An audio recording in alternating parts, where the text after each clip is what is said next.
జీవము గల దేవుని మాటలు మత్తయి సువార్త 16వ అధ్యాయం 1వ వచనం నుంచి 12వ వచనం వరకు. అప్పుడు పరిసయ్యులను సద్దూకయ్యులను వచ్చి ఆయనను శోధించుటకు ఆకాశము నుండి ఒక సూచక క్రియను తమకు చూపమని ఆయనను అడుగగా, ఆయన ఇట్లనెను: సాయంకాలమున మీరు ఆకాశం ఎర్రగా ఉన్నది గనుక వర్షము కురియదనియు, ఉదయము ఆకాశము ఎర్రగాను మబ్బుగాను ఉన్నది గనుక గాలివాన వచ్చుననియు చెప్పుదురు కదా. మీరు ఆకాశ వైఖరి వివేచింప ఎరుగుదురు కానీ ఈ కాలములను సూచనలను వివేచింపలేరు.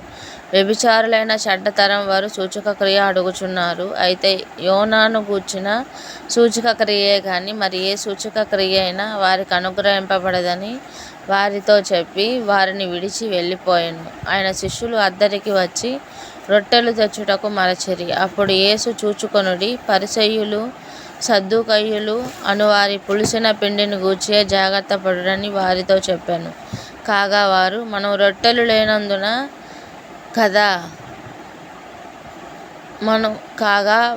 మనం రొట్టెలు తేనందున కదా ఈ మాట చెప్పానని తమలో తాము ఆలోచించుకొనుచుండిరి. యేసు అది ఎరిగి, అల్ప విశ్వాసులారా, రొట్టెలు లేవని మీలో మీరెందుకు ఆలోచించుకొనుచున్నారు?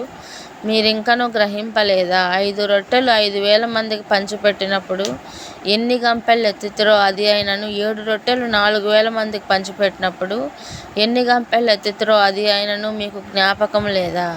నేను రొట్టెలను గూర్చి మీతో చెప్పలేదని మీరెందుకు గ్రహింపరు? పరిసయ్యులు సద్దూకయ్యులు అనువారి పులిసిన పిండిని గూర్చి జాగ్రత్త పడుడని చెప్పాను.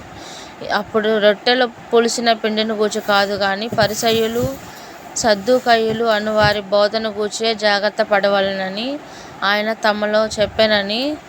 తమతో చెప్పెనని వారు గ్రహించిరి. ఆమెన్.